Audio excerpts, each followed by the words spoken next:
Welcome to the Lost Signals Reviews, the American Film Institute's Top 100, where we critique the supposed 100 greatest American movies of all time. Join us as we decide if they're worthy of the Mott's Top 100. Or Mott's. Hello there. Welcome back to Lost Signals Reviews, the AFI Top 100. I am your fugitive mistaken for a spy on the run, Scott Thurlow, and I'm here tonight with my fellow fugitives who get caught up in a crazy plot. Stephen Amosi. Heads down. Chris Morgan. Darling. And Joe Soria. I'm hanging by a thread off this president's face. Indeed you are. And yes, tonight we are going to be doing, I believe it is the third Hitchcock film that is on the AFI list. I think so. We did Rear Window and Vertigo. And now we're doing North by Northwest, which is number 55. So with that, Joe, I will do the logline first, actually. So I've come up with, this movie is, maybe this is the plot perhaps, but it is The Madman Who Knew Too Little. So yeah, that's pretty much it. But if you want to expand upon like a little bit more, Joe, why don't you tell us about it? Yeah, I mean, this is, I think, probably tread territory by this time of, it's a story of Roger Thornhill, who is a twice divorcee ad executive from the New York City, I believe. Yes. And he has a problem, a run-in, and he's confused for somebody else and gets stuck into a plot, a web of craziness, and things ensue in planes, trains, and automobiles all across this great nation. Sure. And was there a boat? I don't think so. There's no water, right? So it was not a boat. Not a boat. Yeah. So just planes, trains, and automobiles. And it's just a kind of a flashy, very like late 50s, early the 60s, right? 1959, if I didn't say. Yeah. So I was gonna say late 50s, early 60s, kind of edge of modernism. Architectural type showcase of that, and a kind of a transporting throughout America situation. With him trying to figure things out. So you get to watch Cary Grant try to figure it out. Yep, and he sort of does, and it all wraps up, I guess, neatly enough. I suppose we'll talk about that in a sec. But yeah, man, like, I like it. Like, it's fine. One of you said precast that it's sort of a proto/early Bond film, or the earliest Bond film, which I certainly got tones of that for other reasons why, but it's a fairly straightforward plot. Like you said, like, he gets mistaken for a spy by nefarious agents in the Cold War, and then gets eventually accosted by the FBI, and then he starts working for them, falls in love with the female agent, who's also a double agent, essentially. And like you said, shit ensues. He figures out, they catch the bad guy, or at least they get the film or whatever, that the microfilm that he has. And Cary Grant ends up with Eve, whatever, Kendall is her character's name. And that's pretty much it. Like, it's fine. Like, I don't know. So I'm looking at like a completely middle of the road 2 for score. So with that, what do you guys think? Yeah, I mean, I don't think really this movie's trying to do anything outrageous plot wise, or in terms of the narrative. Yeah. I'm kind of in the same boat. I like this movie. This is actually the first time I've seen it. Okay. So it was cool to check out another Hitchcock movie that I hadn't seen yet. And I like this movie. It's not like I'm not like, I didn't come out of it looking for some kind of deeper meaning or anything. It's not Psycho or anything. And it's not like the most complex plot in the world, even though, there is a lot of subterfuge going on, I guess. But I thought the movie did a good job bringing you through it, and I'm going to give it, I agree, I think a fairly strong 2. All right. I'm going to say that the first hour was enjoyable. I didn't think the movie needed to be 2 hours and 16 minutes. I kind of agree. I think that towards the last hour it got convoluted and it lost me. Like, I honestly, in the last hour, I'm like, I am going to give it a 2. It's going to be like a fine 2. Yeah, I'm with you. Only because like the third act or the second and third act kind of was like this. I love the first act, but I'd say, 0.5 and 0.5 equals a 2. So it's just a 2. Yep. I'm with you. What do you think, Joe? Yeah, I guess that's about right. On the mid level to low end two as well. To me, I think I disagree. I do think the last act has the set pieces, has the memorable parts, but visually, it's the visual section. Then there's like the connection section in the middle, the train section with Eva Marie Saint. That's a little more not plot heavy, but kind of the love interest romance thing that is interesting, and you get the witty repartee basically, right? And that's the first 2/3, and then the last one is like, let's start running, and have Running Man, everything chasing me and hanging off buildings, which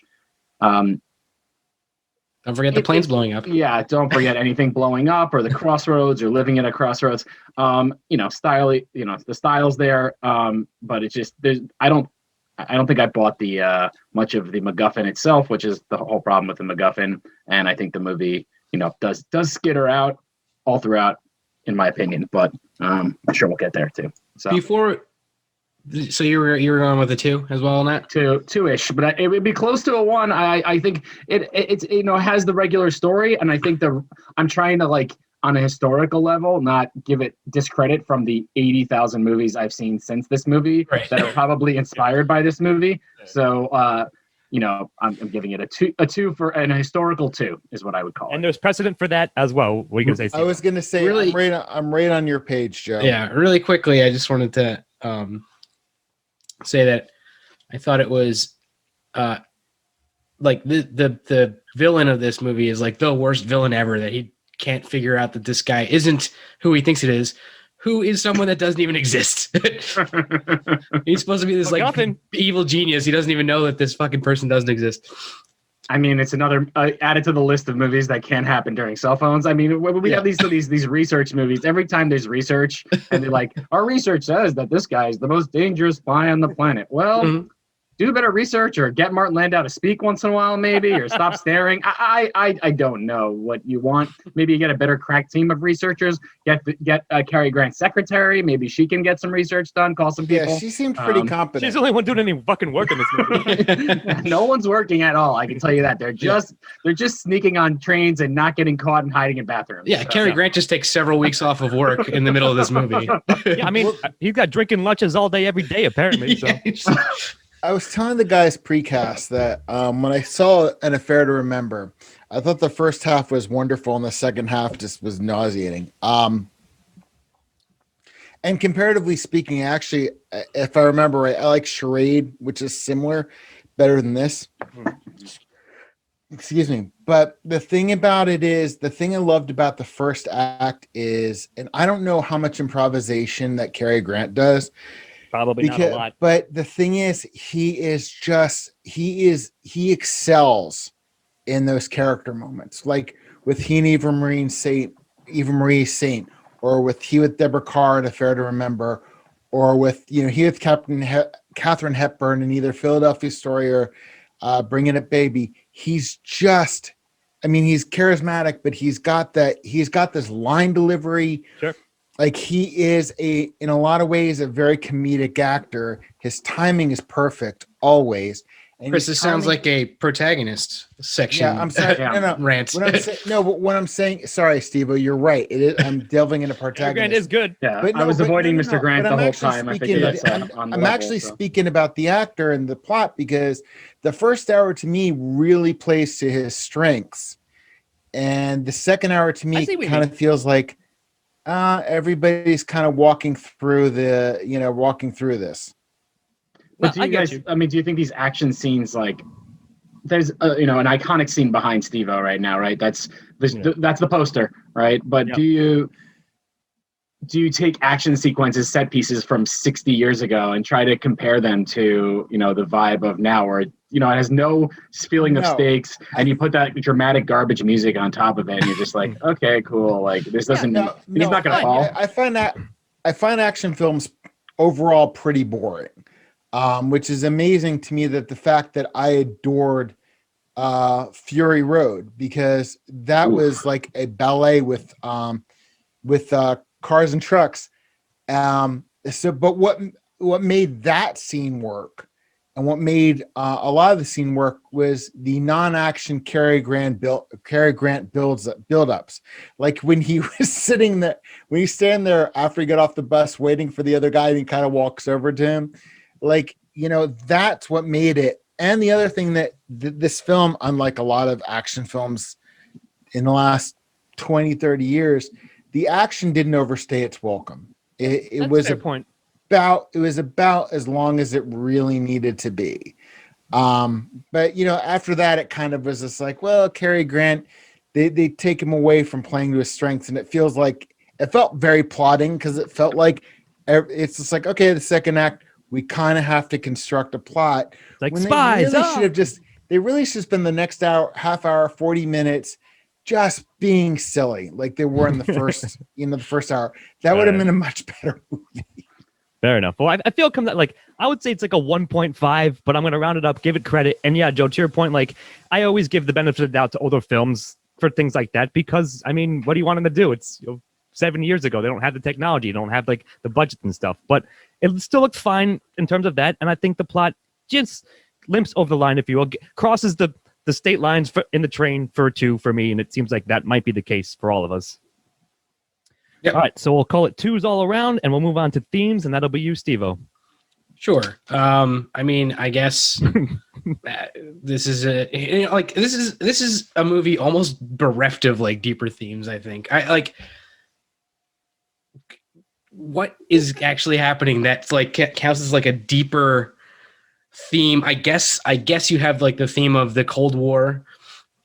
Backdrop, though, it's not a theme to me, but good. But running's a theme, right? Yeah, exactly. There is but in terms of the Cold War, there is this idea of the enemy is always there, but it's really a stretch to me. Or the enemy is on our turf, right? When you're in America in the midst of the Cold War, there's that ever-present thing. You see that in a lot of movies from that era and stuff like that, but honestly, I don't think that this movie was really trying to get super deep. I think it was just trying to be a fun action movie, which is kind of how I took it. That being said, I don't have much to say about themes.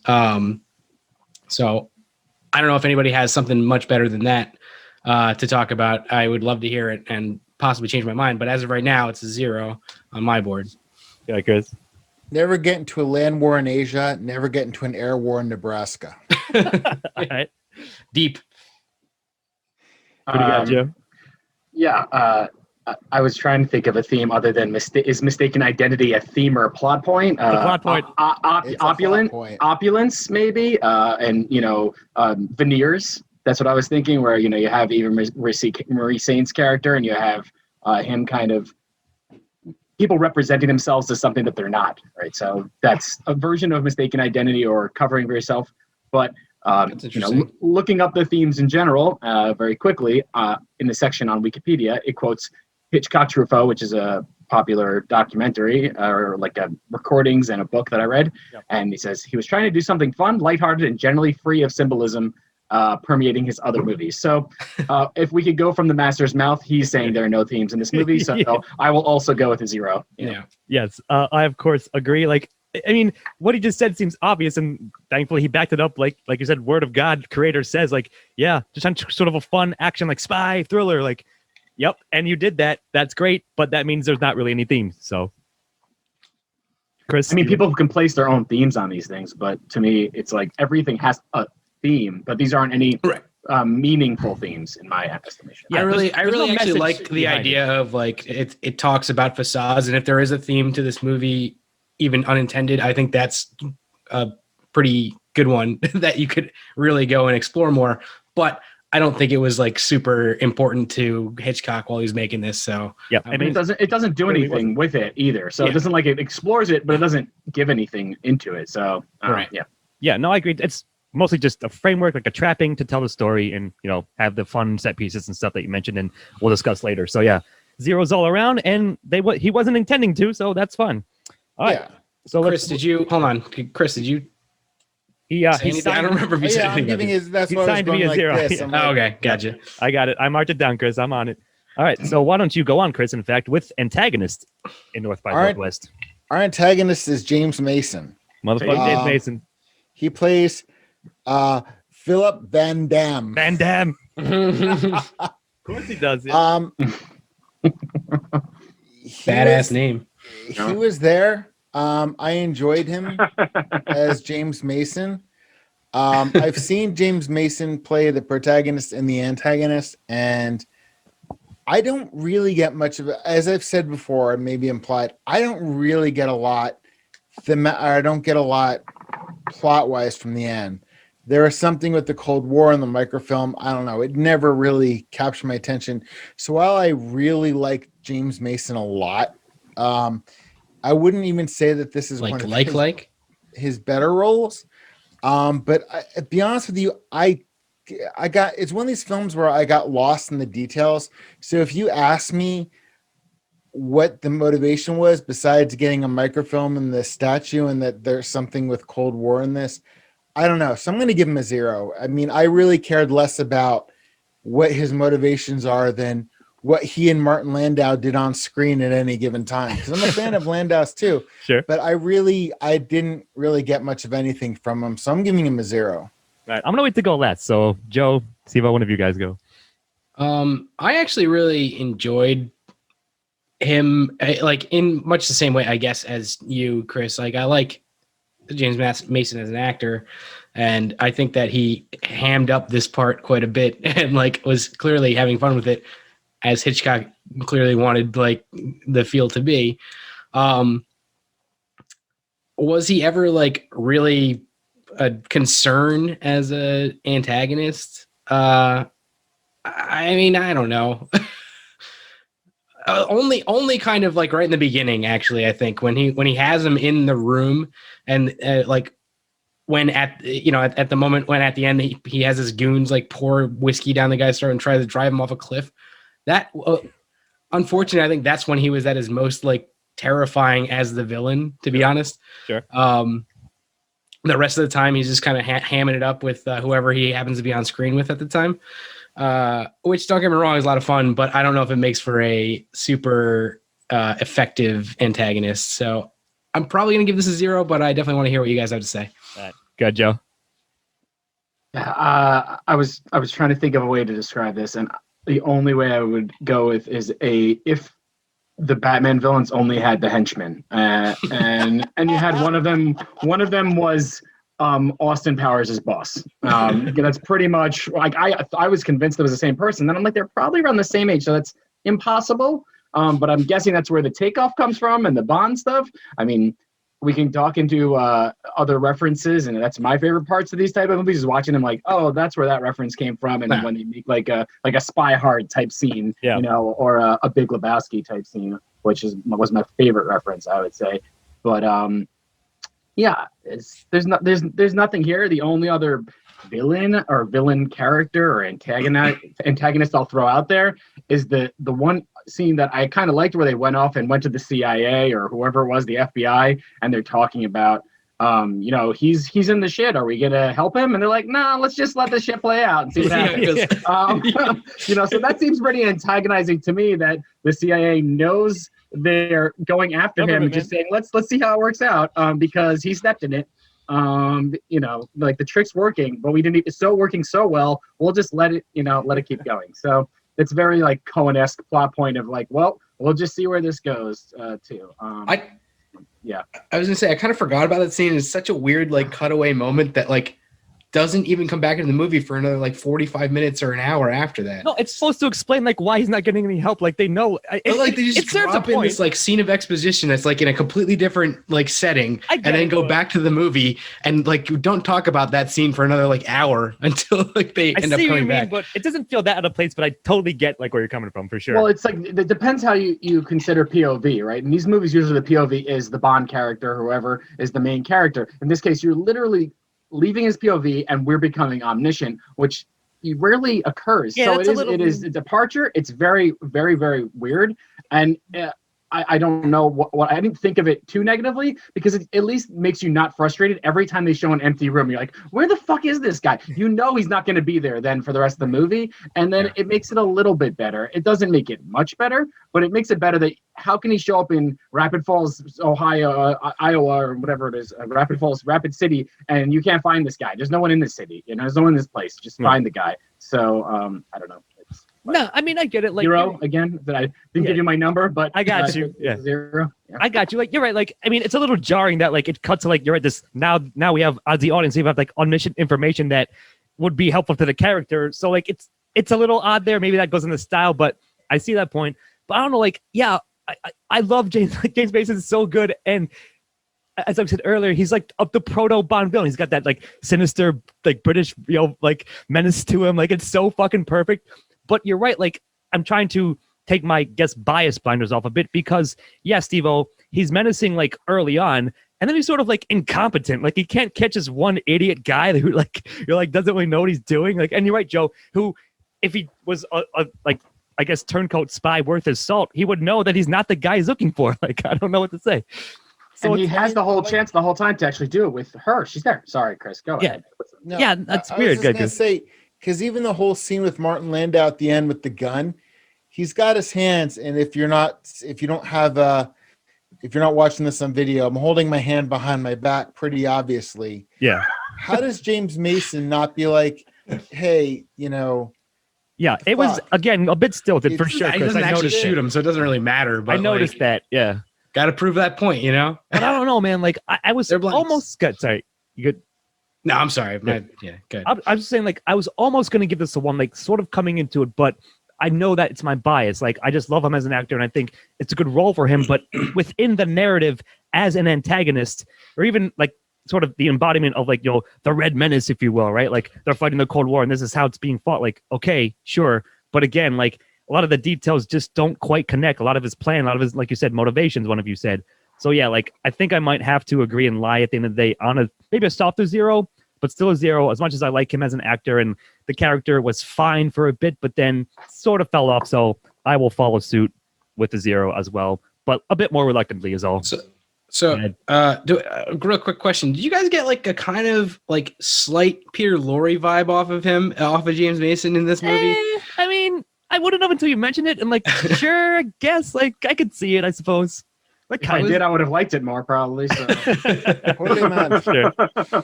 Give me a German accent at least, or like a Russian accent. The British, come on, man. Hoity-toity British spy. It gives me the Bond feel, but not in a good way. And it feels like a bad George Smiley, a bad John le Carré, a million other things. That, all right, I get you. Like I see what you mean too. So I guess it doesn't matter. Like we're agreeing upon 0s anyway, even though we agree like the actor is really great. But this specific instance, his character within the plot narrative just didn't quite get there. So yeah, I mean, like, while I like the director's cut, the 3.5-hour version of Salem's Lot with James Mason in it, it's just like he's a much better, more sinister villain than that. No, sure. Because the thing is, it's just because even though it kind of diverges from the book with Barlow and everything, he's much more sinister in that. Well, at the same time, he's always sinister. That's why he's good. while maintaining the James Mason things, like holy man, it's just like it's just like even when he's like has these like silly things, he's much more sinister. Yeah, I mean he's just got the mannerism. He's got the just the voice for it is all. Like you can't help but I think at first. Oh, sorry, Scott. Like at first, I thought you were saying that there was another cut of this as well, Chris, and then I realized that every Hitchcock movie is the director's cut. Yeah. I'm pretty sure that he didn't leave anything off any of his movies. There's 2 cuts of Salem. They couldn't meddle with his shit. The hour and 50-minute version and the miniseries version. And I'm talking about the 78 one, not the regular hour one. But he was much more sinister in that. I kind of feel like,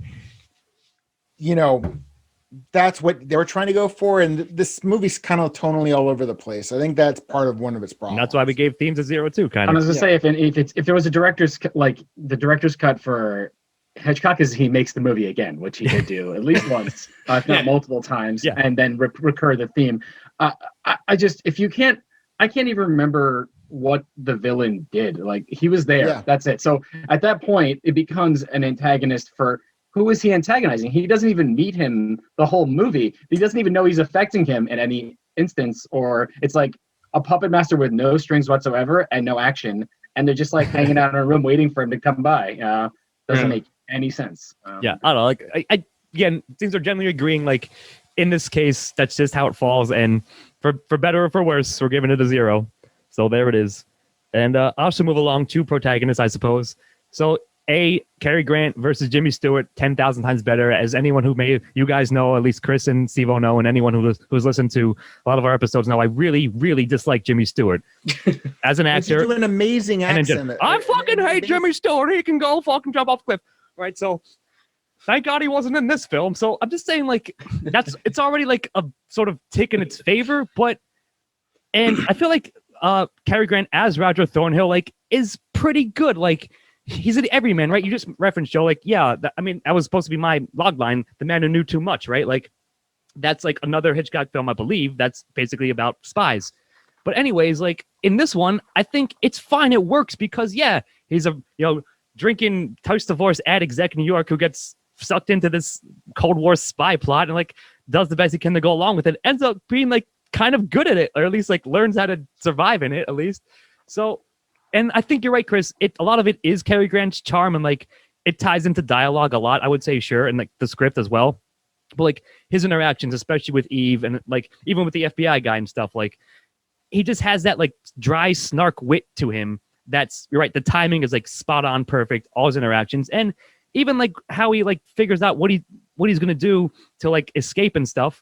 So I don't know. I'm leaning towards a 1. I think if you're gonna give something a 1, I think it would be this one for protagonist. And another thing I want to mention is that, as my notes, just as a quick joke as well, after the early on scene when he gets accosted and they make him drink all the bourbon or the booze, whatever, and they put him into a car, like, assuming that he'll crash and die, and, like, that'll cover it up. So he becomes at that point the fucking Michael Jordan of drunk driving, like, survives, like, 3 close calls, right? Like, he makes it home. Like, so, like, I thought that was pretty good. Like, I just want to throw it out there. But I'm just saying, I do think Cary Grant is a good role for him, and I think he does the character well, and it makes as much sense as it does, like, given that, again, Hitchcock, the director himself, is like, yeah, just trying to make a fun sort of action, like, light, breezy, like, kind of cool looking, spy thriller. And I think it works, and Cary Grant works as the character. So I'm looking at a 1, but with that, I'll open it up.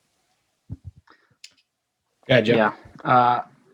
I'm gonna go back to the 0, I think, here. Well, I don't like Jimmy Stewart or Cary Grant, I'm pretty sure. And maybe I'm just I thought I liked some old movies, and I was thinking back, Cary Grant I really do like in His Girl Friday, but I think I like the charm and the comedy variant. When I think of this movie, I'm thinking, I actually, when you were just talking about it, it actually made me think this would be if Don Draper was basically mistaken for a spy and he's running. That's but why he's I said also, the madman who knew too little. Oh, okay. It's a madman. He said it. Sorry, I missed that. Okay. It's a logline. Well, there you go. Then you had it. Because now it really, I think you meant okay. Yeah, well, then you're right. But except that he's not interesting. So and he has no depth. And his depth is that he, like, what my lady said is he wears suits really well. That's his depth, and he runs in them. That's his personality. Really well. And his personality is being tan and living in New York somehow all the time. And I don't know. And his dialogue delivery is fine compared to Jimmy Stewart. I think his dialogue and his delivery is much better. I've seen this type of movie have an even much like a worse protagonist in my mind, where it's just like it ruins the movie. He doesn't ruin the movie, but I don't think he carries this movie. And I think when we get to one of the later areas, I believe this is Hitchcock's movie. I don't think this is a Cary Grant movie. I think the best part of these movies are the style parts, and everything else, is there. Kind of. Is basically my answer. So 0. I was gonna say I wholeheartedly agree that the style is the best part of the. I mean, obviously, that's pretty much every Hitchcock movie anyway. But, or at least it's a very important and very good for almost all of them. Sure.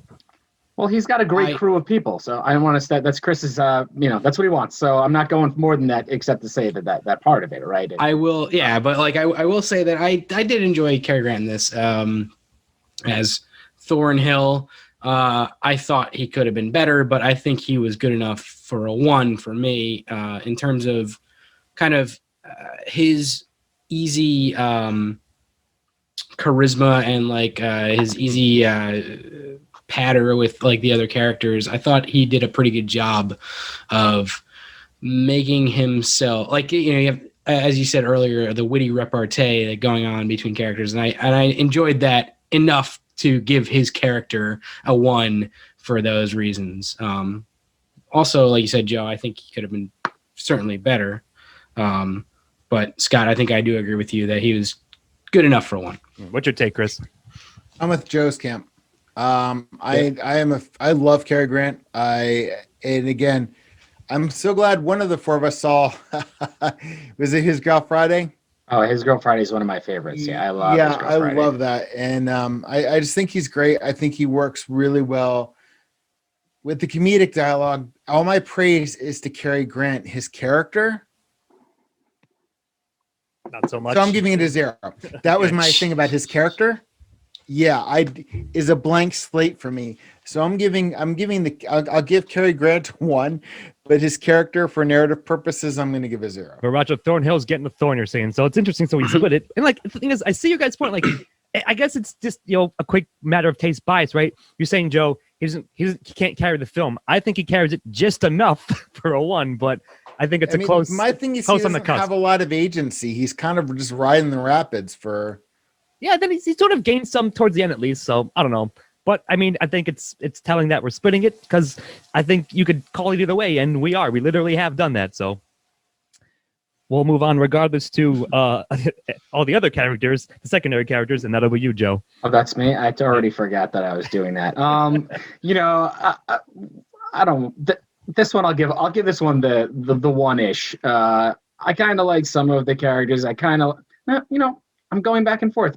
I liked his mom. That was probably what I liked the most. His mom. And we were talking about it, and I'm like, I guarantee you, they're like, she's younger than he is, and that's always my favorite joke. And we did look it up. She was 8 years older than him. Okay, so that's a constant, like 1950s itis. Yes, Chris, you had sure. I was going to say James Mason's 5 years younger than him. So.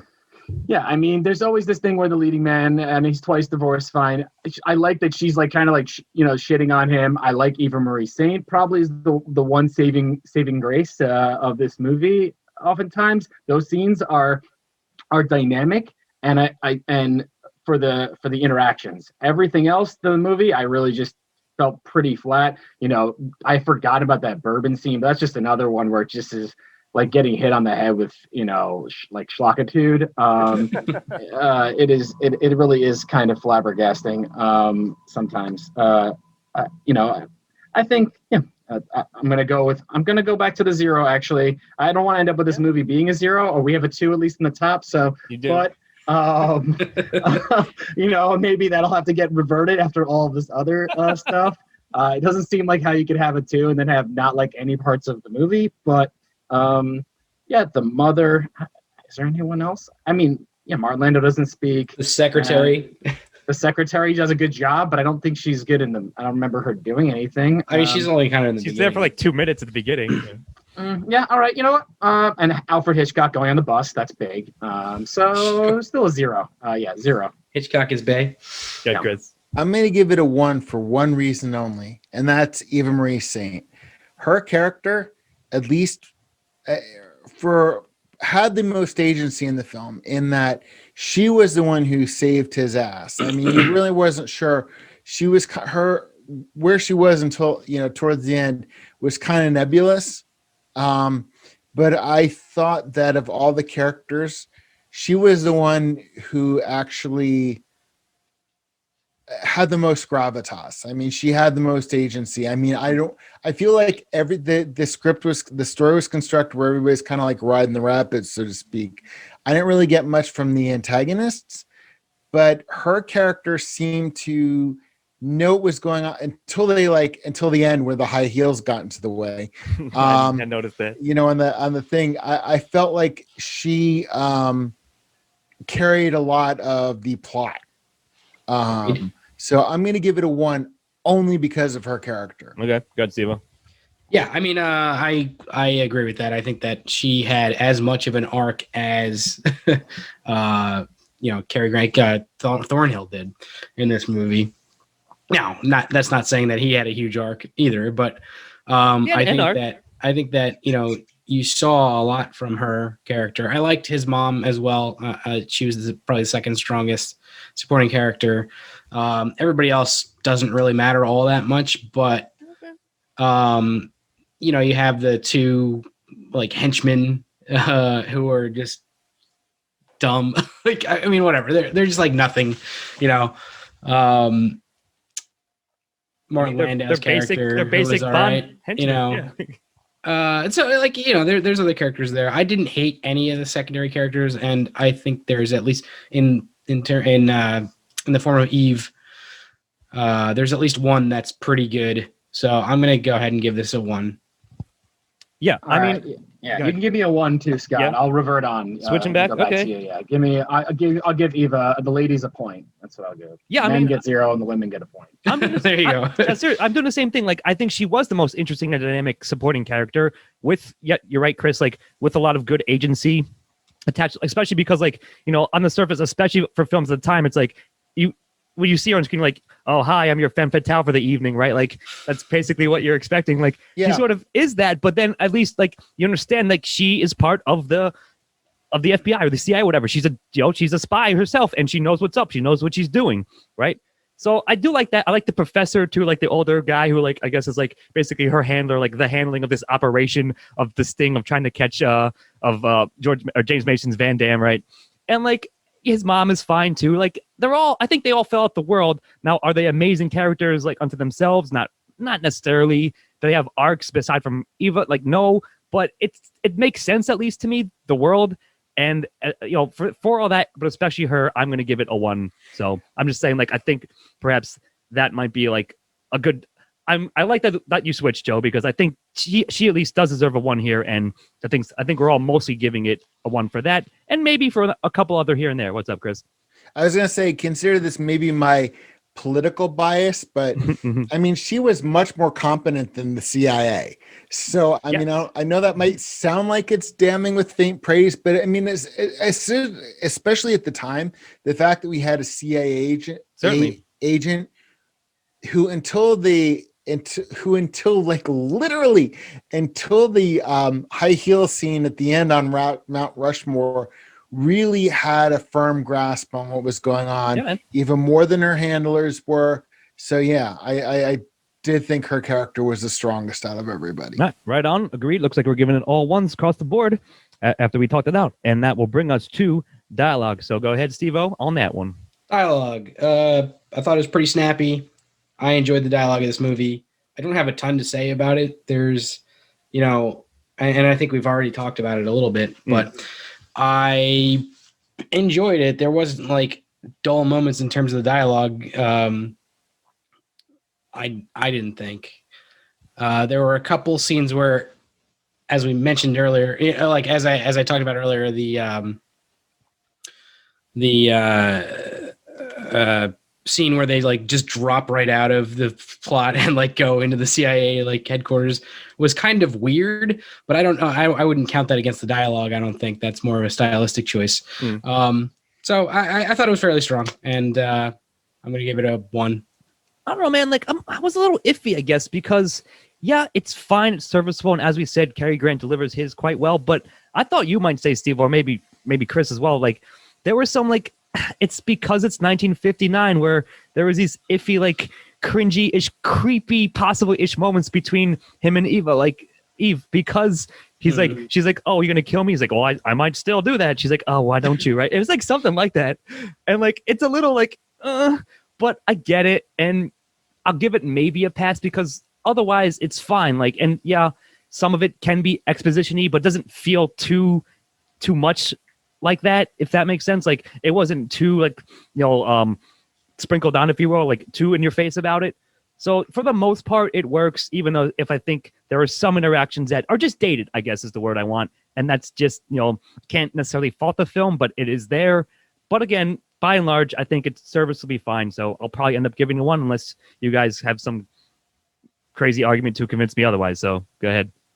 Yeah, I'm leaning on the same witty repartee scenes. I don't want to give the movie over credit for the same segment over and over again, but that's where we're leading to. Sure. The Eva Marie Saint part, and there's really, I'm someone who I love dialogue. I want to be a screenwriter. I'm always writing down, some of our things. I've had 15 pages of just dialogue lines. Yeah. Like I said, I didn't write any notes in this, and I definitely didn't write down any lines I remembered. I'm sure there was something snappy. They were going fast, and I didn't write it down or something. But other than that, outside of that train, I can't think of anything. And I've seen enough Hitchcock movies that I love the dialogue, and they have the double entendre, and they, I watched Strangers on a Train maybe like 6 months ago for the first time, and I love that movie. This movie is on a train, and that's the best scene. I think he has his best work there, because some of these quick scenes of like locals and the police and this are very very quick and kind of useless. They're tossed off, and they're not well done. They're definitely not my favorite work by Mr. Lehman, who wrote this. By far, he did. I actually really like Sweet Smell of Success, which is one of my favorite dialogue movies, probably of the period. So I don't know. This is a close call, and I'd go with this. I think I'm gonna go with the 0 because of the if we're going overall script, like maybe I'd give it a 1 for like coming up with the locations and stuff like that, but the rest of it, no. So I'm going 0. No, I feel you. Like I was wavering on it. What do you think, Chris? I was going to say, you brought up a very good point that the dialogue is very much a film of its time, in that I think a lot of the dialogue has to do with the performances, much less the dialogue. Because again, I became much less interested in the dialogue after the first hour. The first hour had a great pacing to it. I mean, all the scenes had wonderful pacing. And as I said, after that, I kind of felt like everybody's kind of walking through this. So I do see what you mean too. It may be a softer 0, but I'm going to fall on the side with Joe where I don't feel like dialogue wise. And to me, again, is one of the easiest things to do. All you got to do is be naturalistic about it. But I found that dialogue, I don't even remember what the MacGuffin was, why anybody was, so microfilm secrets. It's always microfiche, isn't it? The answer? Yeah, always. Yeah, but it's microfiche. But why? I mean, like I said, because that's how you keep secrets in the Cold War. What do you think MacGuffin is? About it. Not that I'm going to propel me to follow the story. Sure. So I'm going to have to go with Joe on this. I'm going to have to give it a 0. Okay. Yeah, and I'm not even going to go on the all you got to do is give me something natural, because this period of films does not have, is Casablanca natural, but it's got memorable, it has experiential, and to me most of this is not memorable. So just not to fight you on that, Chris, but the period does not have a natural a vibe. I think it's mostly like dreamy, right? Period. Yeah, but that's my whole point. But that's my whole point, Joe, is the fact that this is 1950s dialogue. It's not very naturalistic.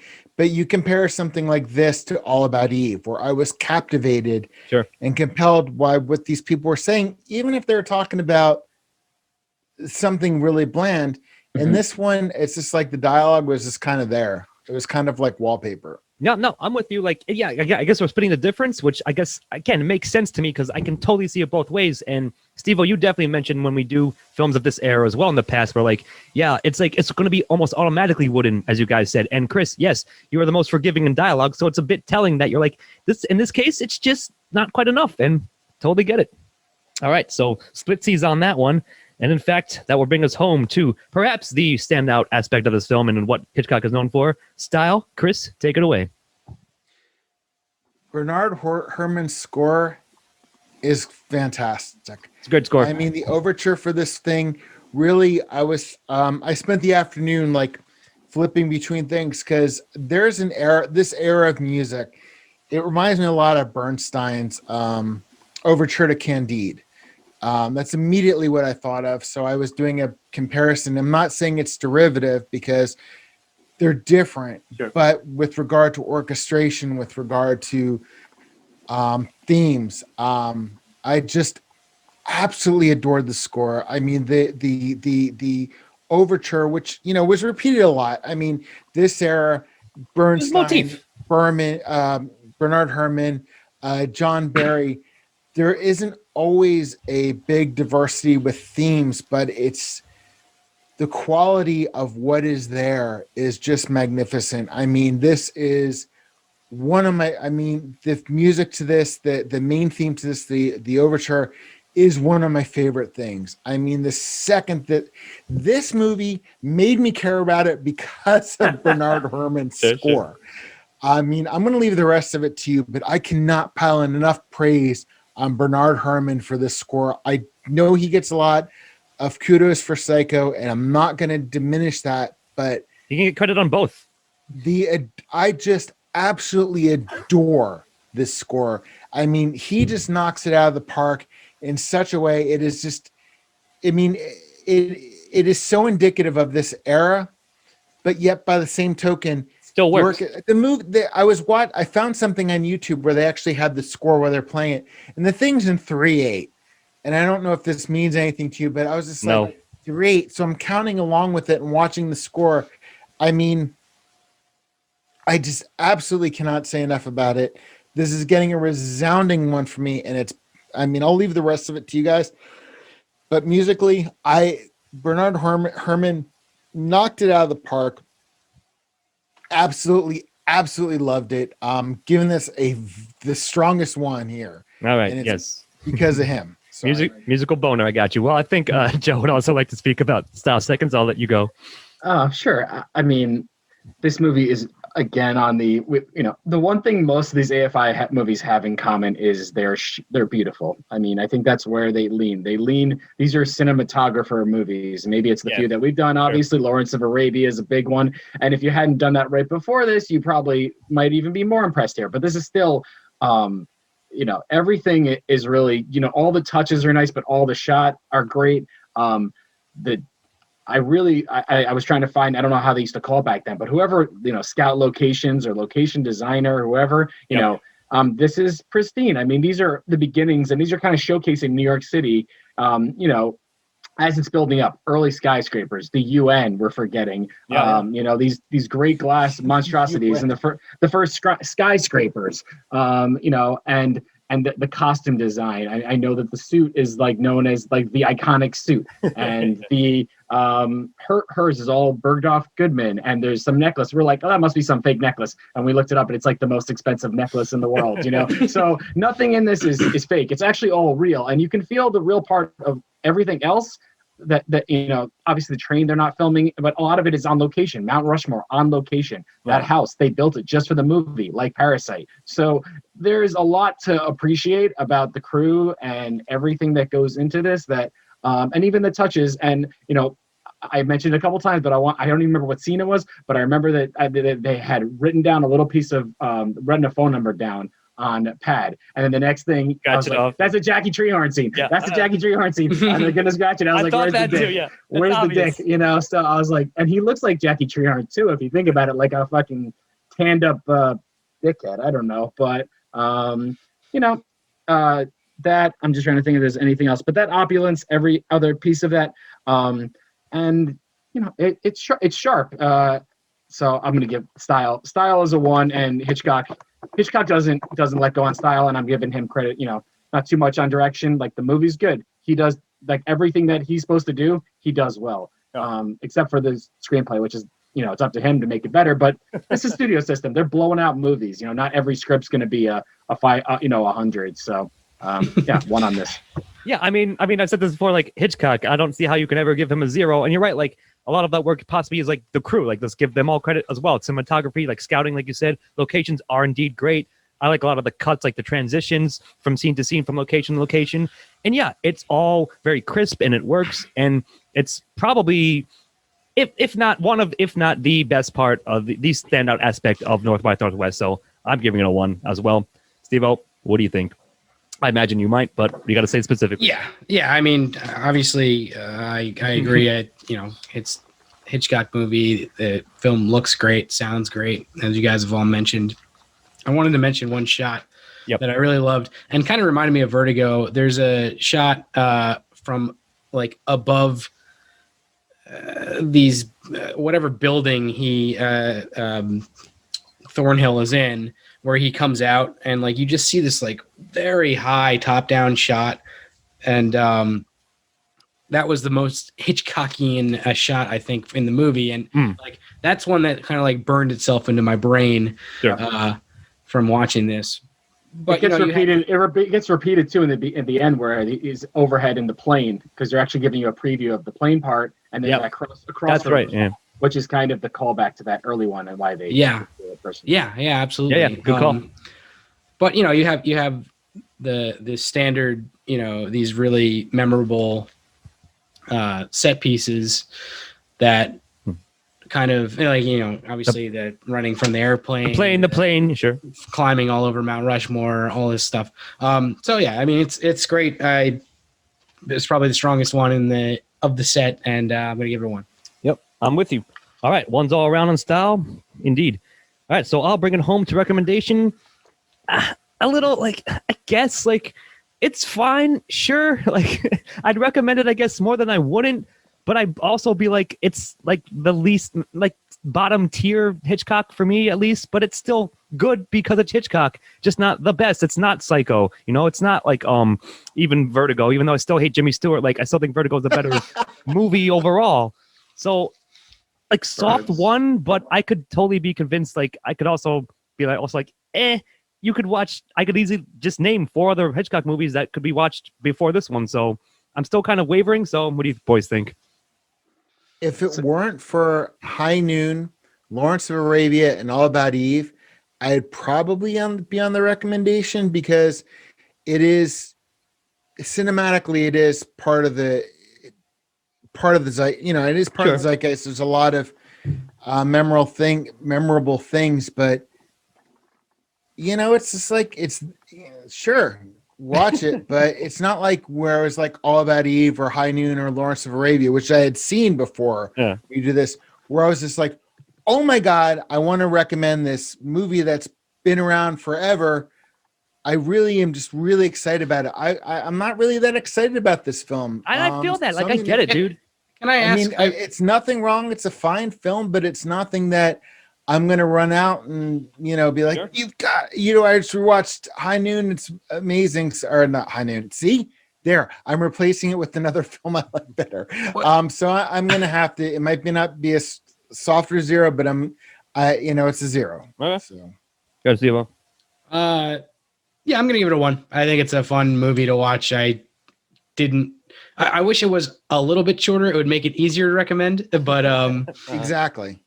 But I think at the end of the day, I would tell anybody who wants to watch, like who's into older movies, that this is one that they could watch and have a good time watching it. Whether or not that's the case, I mean, obviously we're split on that in terms of this panel here, but I don't know. I think it's just a kind of turn your head off and go watch some awesome Hitchcockian, style and fun little movie. So that's kind of where I'm at. Like you said, Joe, what's your final take? Being the outsider, in some instance, it's going to say only the Mott system can take an all-time great Hitchcock movie and down to the studs and basically give it, whatever.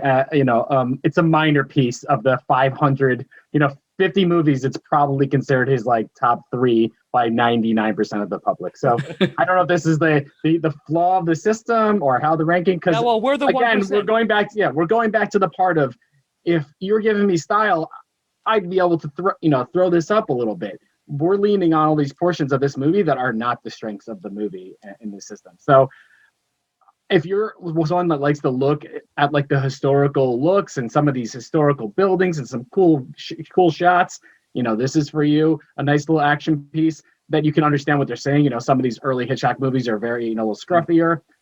It's definitely crisp, but it's not my favorite of this period. So I wouldn't recommend it either. Yeah, fair enough. I feel you. Like I said, like I was a bit wavering. Like I get both those points, but again, for me, it gets there over the line. Even though I certainly agree that it is, to me, again, not his top tier stuff, but it's still pretty good because it's him. So I feel you on that one. All right. So any final thoughts, or shall I attempt to do the math here? Anything we forgot or wanted to mention or add before I do it out? I'm almost want to go back to the 1. Do we have anything outside of that's going to be a 2? I'll let you do your number. Okay. On the first one, I'm like, should I? What point? What is that second point that we were leaning on? I'm not sure. So, but I'm not going to go back and revisionist history. Right? Not that you said you might, but we agreed on in terms of talking about plot. You mean like solid 2? So yeah. So what it breaks down to is Steve and I have given it equally high with 7s, and you and Chris and Joe, you've both given it 4s with an equally low score. Interesting breakdown. Yeah. But like for the mostly the same reasons, we split on protagonists and we split on dialogue and then recommendation, like as we just said. So, and the thing is, like, I see both ends of like those aspects that we talked about. And yeah, perhaps it is an artifact or by nature of the way we do our system, but that's the way we do it. So that's how it breaks down, and that comes out to a 5.5, which is like, like I said, perfectly middle of the road, like It's a little bit above Slightly average. better than average. I had written down like a 2-star movie. Like you guys really took Hitchcock classic from 60 years ago. It's like and turned it 2.5 into a stars. movie. Yeah. Perfectly fine, man. I don't know. You should see our review of Duck Soup. Wow. Really trashed it. Yeah. What do we Oh my do with God. Deer Hunter? I don't want to do a super callback, but I feel like at the end of Deer Hunter, right It got now, worse than that. It was like a 3 or something. 3 or like something like that. It was 3.5. bad. there were no 3.5. defenders. Yeah, Scott wasn't giving it the Cary Grant is not Jimmy Stewart 3-point bump defeat. So, Yeah. See, I wasn't on Deer Hunter, and I Doing the wasn't opposite of on I was on Deer Hunter, but I was on MASH, and MASH was terrible. Such an awful I think movie. that was even worse. MASH than, was just I- sexist I and would racist, rewa- I like would more so rewatch than Duck anything else. Soup. I would rewatch Duck Soup before I would All right. go near MASH again. I think MASH got a worse score than even Deer Hunter. which MASH got a 2. MASH should be the worst movie we've ever reviewed. It's fucking terrible. Well, anyways, for North by Northwest, it's getting a 5.5, which, as we just said, like perfectly fine, slightly above average to us, and it's still stands like it's okay. It's totally watchable, but you don't have to. If you miss it, you're not missing that much. Go watch again some other Hitchcocks that we feel are just better. Go out and listen to the score. I mean, really, go out and go to YouTube and listen to the overture if you do nothing else about this film. Sure, do do you have that. a 10-point system on just the score by any chance? Because everyone's waiting for it. Let's just do that. Well, Or Chris could just do the score coverage, yes, that's coming. But no, I guess as what's Chris saying is that if you just listen to the score, it'd be like you've seen the film anyways, and then you're good to go. So do that.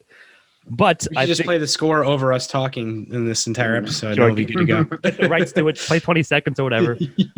But yeah, I guess that'll do it for this for North by Northwest. I've been escaping nefarious Russian British spies, Scott Thurlow, here with my fellow fugitives, Stephen Amosi, Glad to be back in the Cold War. Chris Morgan, Have a good night. and Joe Soria. And thanks for joining us. We shall see you next time. Cheers. So, Editing and engineering by Stephen Hermosi. Music by Christopher Morgan. Check us out on YouTube and iTunes for the shows, and on Facebook and Twitter for updates.